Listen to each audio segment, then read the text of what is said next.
Jay Moyes was this close to giving up on his video business. He was ready to trade his camera for a wrench and go back to plumbing.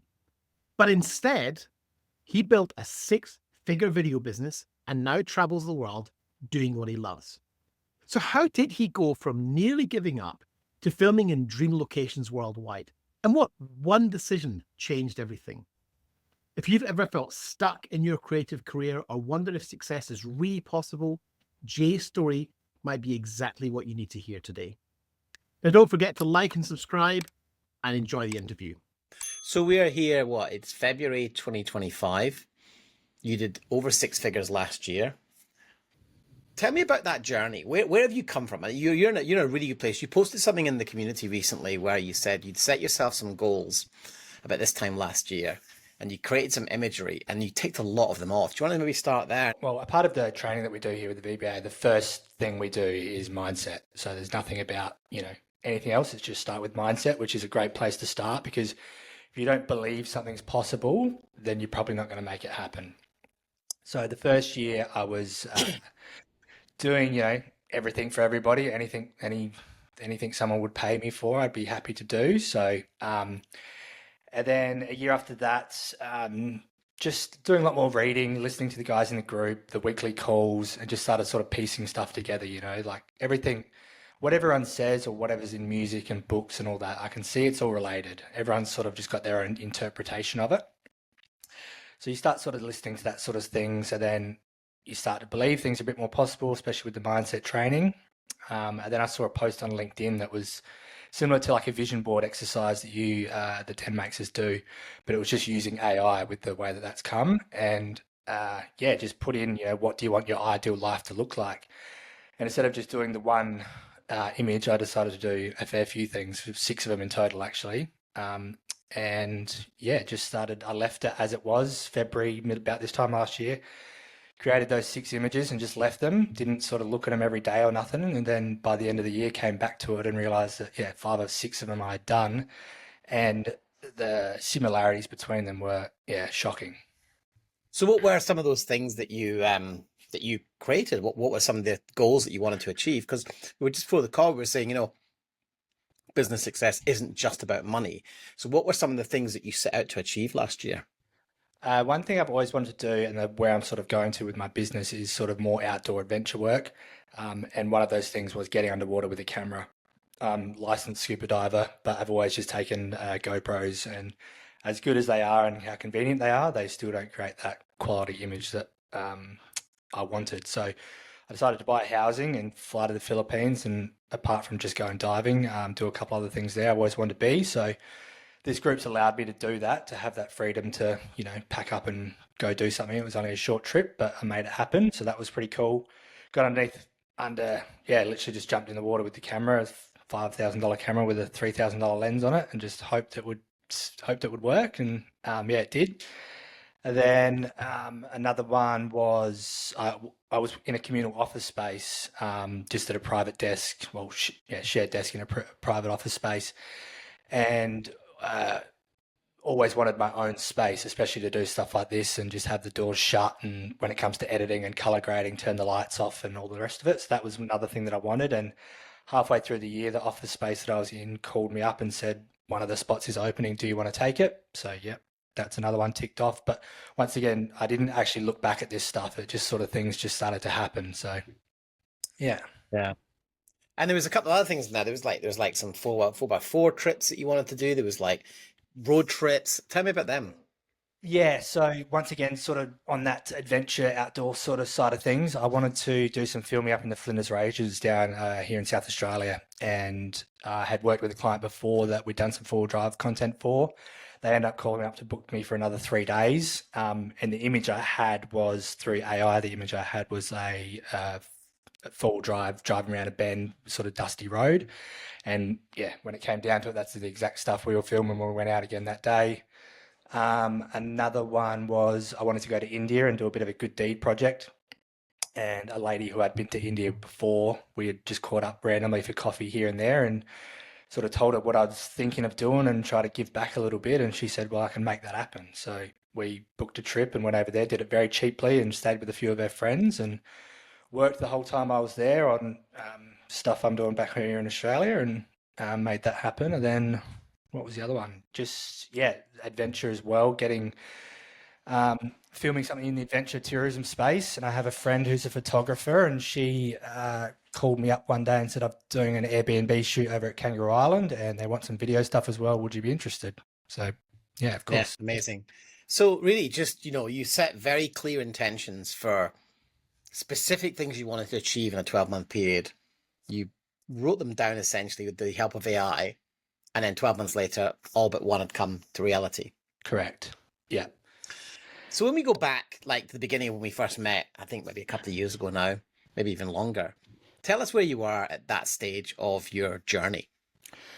Where I was at was pretty, like I said before, doing a lot of stuff, anything for anyone, anything would pay me. And I remember having the chat with you, Den, and I had a wedding shot on my website, a construction shot, a food shot, just everything. It was just as you start, but and just thinking that I could solve problems for everybody. But you straight away just gave me the advice is your rates are too cheap for starters, and remove the wedding stuff, remove the food stuff, remove the event stuff if you're not doing it. So I was in a place where I could think that, just by doing something and posting it online, someone would see how good a quality it was and I would get work from it. That's just, post one video on Instagram, everybody else would see it in that space and say, I need to get that guy in, and money would just come. That's kind of the mentality I had. Yeah. And then obviously there's a lot more to it than that. And how you do, create a successful business and sort of niche down into, I do this and I don't do that. And I remember at the very beginning, you were pretty skeptical. Like you were really unsure as to whether or not you should invest in coaching. And I think I even had a chat with your dad, or he even kind of like got in touch via email to sort of suss me out. And I think it's important to talk about this. There are a lot of shark coaches out there, right? It's because this space has become flooded with people who've been doing it for 5 minutes, then offering coaching programs. So I think there is a lot of confusion, a lot of apprehension from videographers out there. Talk me through what was going through your head at that time and what your concerns were. Definitely the biggest thing, as even with my own clients, the biggest thing was money. I didn't expect it to be as expensive where I was in business. It was about twice my monthly revenue at the time. And just couldn't, I know on the first 5 minutes of the phone call, I asked you, how much does it cost? And obviously you're not going to tell me that because there's a bit of a process that you need to go through to explain the value of these things, and exactly what I do with clients now. It's not just about what it costs. So where I was at, I was talking to another couple of people, and you've just nailed it with what you said. They've been in this business for 5 minutes. A couple of the people were younger than I am, and not even in Australia. And it was just that trust factor where I had to find out who I was, going to put my trust in, because I was definitely keen to do it. It was better than the alternative. And yeah, it just came down to, like I've mentioned to you before, about the Darren Mostyn, the colorist in the UK. I'd been watching some videos of his A7S3 color grading and was trying to learn off of him because he's very good at what he does. Yeah. I watched that video 3 or 4 times, and it was only once he'd said, and thanks to Den Lennie for giving me this footage, that it all clicked. I was like, right, this is the guy, Yeah. Well, funny story. Darren actually cut and graded the original A7S launch film for Sony that I produced. I actually hired Darren to do all the editing and post, and we go back a very, very long way. So fast forward, you decide to jump into the program, right? Well, so once you made the decision to step inside the VBA, how was that journey for you? What did you do? What do you remember? I remember it clearly because I had a job that I was going to quote for. It was for a friend of mine up in Queensland. And what I would originally have done it for would have been, say, $3,000. And just from the first little bit of mindset and value that I'm bringing to companies and clients, basically doubled my rate on that. And they thought it was probably a little bit more expensive than what they were prepared to spend. But I stuck to my guns. And before I would have, not even put that price forward, but stuck to my guns and knew that I could get the results that they wanted. And that was the first shift for me. And then obviously meeting people in the group as well was a massive massive bonus because a lot of work had come straight out of the VBA. Before I joined, I was thinking about getting a part-time job at night, stacking shelves at Coles or Woolies, or going back to plumbing, and then just working when I could. But since joining the VBA, that time I just advertised freelance editing, and I managed to get some guys out of the elite group that's the one above to pay me for their services. It was better money than what I was going to get at Woolies. It was very closely aligned with what I was trying to do, and it all just made sense. So yeah, it was a massive shift. So how quickly do you think it took you to make your investment back? Within a month. Wow, really? Yeah, basically just off that job that I spoke about with my friend up in Queensland, and then just changing my pricing around. Yeah, amazing. And if you were to work out what your ROI would be from that initial investment, from the day you started to now, any idea what that might be? I wouldn't say even money, like I said before, isn't the thing. The time, like it's the VBA, the Video Business Accelerator. The time I've got back to try to work it all out myself through trial and error is years. Yeah, wow. Like, if it's 100 grand, 200 grand, whatever, years of time is the biggest difference. Yeah. And what would you be saying to yourself, that kind of skeptical, quite concerned younger man who was like, oh, wow, this is like, you weren't earning a lot at the time, but this is twice what I'm earning in a month. What would you say to someone now who's perhaps thinking, oh, this seems like a big investment for me? What would you say to them that would help them push through and, jump in? Got to work out where you want to be in life and how quickly you want to get there. Because you can do it all yourself, like I just said. It might take you 5 years, it might take you 5 months, depends how cluey you are. But I knew where I wanted to go, and I knew I couldn't do it by myself. So whether it was through you or through anyone else, I think knowing that it's a little bit of a money to invest, guarantees are not the greatest thing to say, but I can guarantee you if you put the work in, you'll get your money back. Maybe not in a month, depends on where you are in your journey, but yeah, the amount of value in this course is out of control. Yeah. Talk to me about the community and the people inside the VBA and the level of support that you get from those other members. Yeah, so when I first started, it was basically sort of just you, Den, showing up to the calls every week. And since the last, say, 6 months or so, we've brought in Caleb and Matt. And I remember when I was at TAFE, I had one teacher that I really liked. And when we had to put our assignments in, she was the only teacher I went to for feedback. And at the end of the assignments, I actually got some feedback back from that teacher saying, I know me and you get along, but you need to get feedback from multiple people because my perspective can be tainted or not be the exact thing. So not saying that that's in the case of you, Den, but having those 3 mentors now, basically 2 people who work in the business like in this day and age and someone who's been in the business for years, yeah, it's a massive plus. Yeah, good to hear that. I mean, Caleb and Matt have been clients I've worked with for 4 or 5 years who have implemented everything we teach and share and transformed that into multi-6-figure businesses. So it's hugely valuable to have their input. But what about the actual community and the members themselves? I often hear people tell me about, the program is amazing, the coaching is great, but the community. Can you articulate to someone who's perhaps working on their own, trying to figure things out, maybe going into Reddit, maybe going to Facebook groups to get advice, where is the VBA different when it comes to the community? You've got people who have invested money into coaching, right? So they're very serious about what they're doing. If you're in a Facebook group or a Reddit group or whatever, you've got maybe amateurs, maybe someone who's professional, but maybe not too serious about where they're going. Having people that are like-minded, are willing to spend the money and the time to get themselves where they want to be is probably the best part of the community.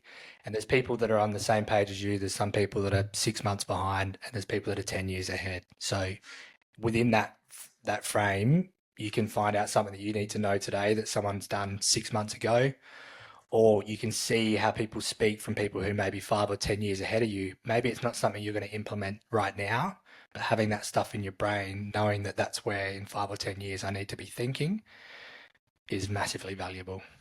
Yeah, yeah. And then, you know, there's obviously the straightforward business side of, you know, how do I do X or how do I do Y? But something I see a lot coming up in the VBA is more vulnerable posts, more posts about people who are struggling a little bit. Maybe they're going through a lean month or a tough client, or they've got someone posted recently about having a bully client, someone who is really bullying them on price and pressuring them. Tell me about how you value that. You know, how does that support you as a young man building a video business?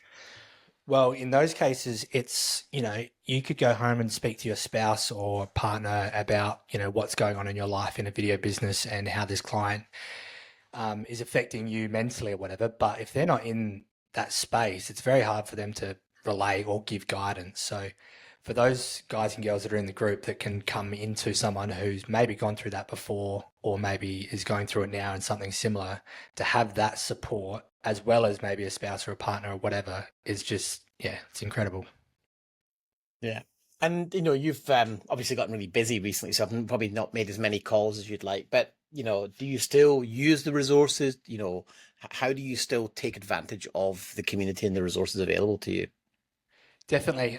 Yeah, like you said, probably a bit busier now and don't always line up. Obviously, I'm going to take work over the calls because the calls are recorded, so we can always come back to them.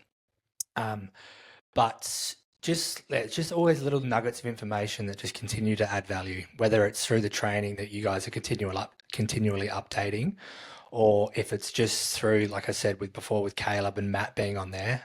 These guys are working in the business today. They've got as many problems as we do. Probably a lot of them are more figured out, but they still have problems. And sometimes they're going through their own problems in there and they're getting feedback from us that is helping them. And just having that stuff spoken out is always going to be more beneficial. Yeah, do you think because it would be easy to have them on a pedestal as being more successful businesses, them coming in and being as vulnerable and as open as they are about difficult months, challenging situations, how does that make you feel? Yeah, it feels like you're not alone. And like you just said there, you think they're on the pedestal and they've got everything figured out, but they don't. And that's not throwing shade on them at all. They admit it. And that's the best thing about it. They're not Yeah. sitting there saying, I just sit back, people call me, I go out and do videos and everything runs smoothly. Like, it's just not it. So it's good to see that. Yeah. So when you think back to, you know, before you joined the VBA and you were talking to other coaches and you were looking at other opportunities, what was it that kind of got you over the edge? What was it that made you choose to work with the VBA? Specifically, it was just the authority. That was the biggest thing for me. Like you said, one of the guys I was speaking to was younger than me. He wasn't in Australia for starters, so the calls would have been all over the shop. And just that authority and knowing that someone has actually done this for, 20, 30 years, you're going to get a lot more value out of someone who's been doing it for 20, 30 days or whatever it is, They're probably still working it out along the way. And yeah, everybody's still working out along the way. But if you've got someone who's got that amount of experience, it's hard to pass up. Yeah. And how do you feel about being in the VBA? How does it make you feel? It's good. It's funny when I speak to people, even the other video businesses and stuff like that. Like I say, I've got a video mentor or a mentor in my business. People kind of, I don't know, they're maybe a little bit shocked. It's like, oh, right. Well, why would you do something like that kind of thing? But it's like, why? I couldn't go without it. Whether it's speaking to you, Dan, or speaking to anyone else in the group, or just having that that feed, that community to bounce stuff off, and even just celebrating wins. Like that's something that I never would have done. I don't really try to show anything that's good that's happening, but if you got to celebrate more of what you want more of. Yeah. Why do you think that people respond with such surprise when you tell them you've got a mentor? What do you think it is about filmmakers where that wouldn't make sense? When you think that every professional athlete has a coach, the greatest tennis players in the world have a coach, and their coaches aren't necessarily still playing tennis, but they're great at coaching someone playing tennis. Why do you think there's such reticence from videographers to invest in themselves? You know, I often hear people saying, "Oh, I want to buy a new R6 and a whole set of new lenses, or I want the new Blackmagic 12K camera," and it's a real there's a kind of almost a sense that if they've got better gear, they're going to be producing better work, which then will end up making them be able to charge more. But of course, that's not what happens in reality. What's your take on that as a filmmaker who has invested in coaching, as opposed to people who maybe look at you a bit weird when you go, yeah, I've got a mentor? Yeah, I fully get the argument for buying more gear because we're all we've all done that. And like I said at the start, I used to think I'd shoot pretty videos and get pretty clients. I thought that's the formula. But for people being their reactions, I'm not too sure really why. Maybe it's just a mindset shift that they need to go through to realize that it's much easier to go with a group who's doing it and living it day to day than it is to just go by yourself. Not too sure. Yeah.